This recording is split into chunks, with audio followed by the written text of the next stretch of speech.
నమస్తే, నేను మీ కుప్ప పద్మిని. ఇన్నాళ్ళు మీ సపోర్ట్ ని నాకు అందిస్తూ, మీ ప్రేమని నాకు అందిస్తున్న ప్రతి ఒక్కరికి కృతజ్ఞతలు.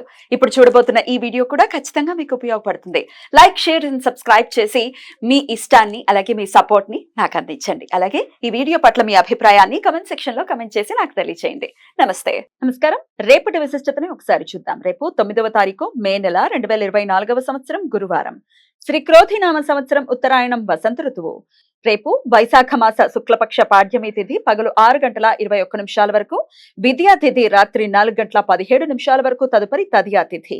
కృతికా నక్షత్రం ఉదయం 11:55 వరకు, తదుపరి రోహిణి నక్షత్రం. శోభన యోగం మధ్యాహ్నం 2:42 వరకు, తదుపరి అతిగండ యోగం. భవకరణం ఉదయం 6:21 వరకు, బాలవకరణం సాయంత్రం 5:15 వరకు, కౌలవ కరణం రాత్రి 4:17 వరకు, తదుపరి తైతుల కరణం ఉంటాయి. నక్షత్ర వర్జం రాత్రి 3:10 నుండి 4:41 వరకు. అమృతకాలం ఉదయం 9:41 నుండి 11:11 వరకు.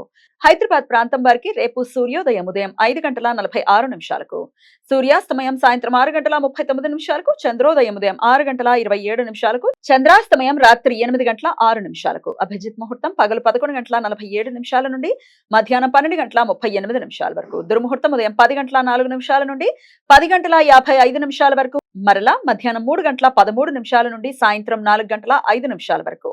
రాహుకాలం మధ్యాహ్నం 1:49 నుండి 3:26 వరకు.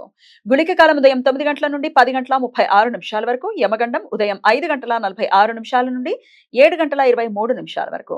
దక్షిణ భారతదేశంలో రేపటి నుండి వైశాఖ మాస శుక్లపక్షం ప్రారంభమవుతుంది. వైశాఖ మాస పుణ్య స్నానాలు చేయటం రేపటి నుండి మొదలవుతాయి. చంద్ర దర్శనం రేపు సూర్యోదయం నుండి రాత్రి 8:06 మధ్య కాలంలో జరుగుతుంది.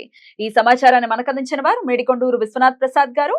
ఆయనకు కృతజ్ఞతలు తెలియజేస్తూ శివ స్మరణతో సమస్త సన్మంగళాని భవంతు. నమస్కారం.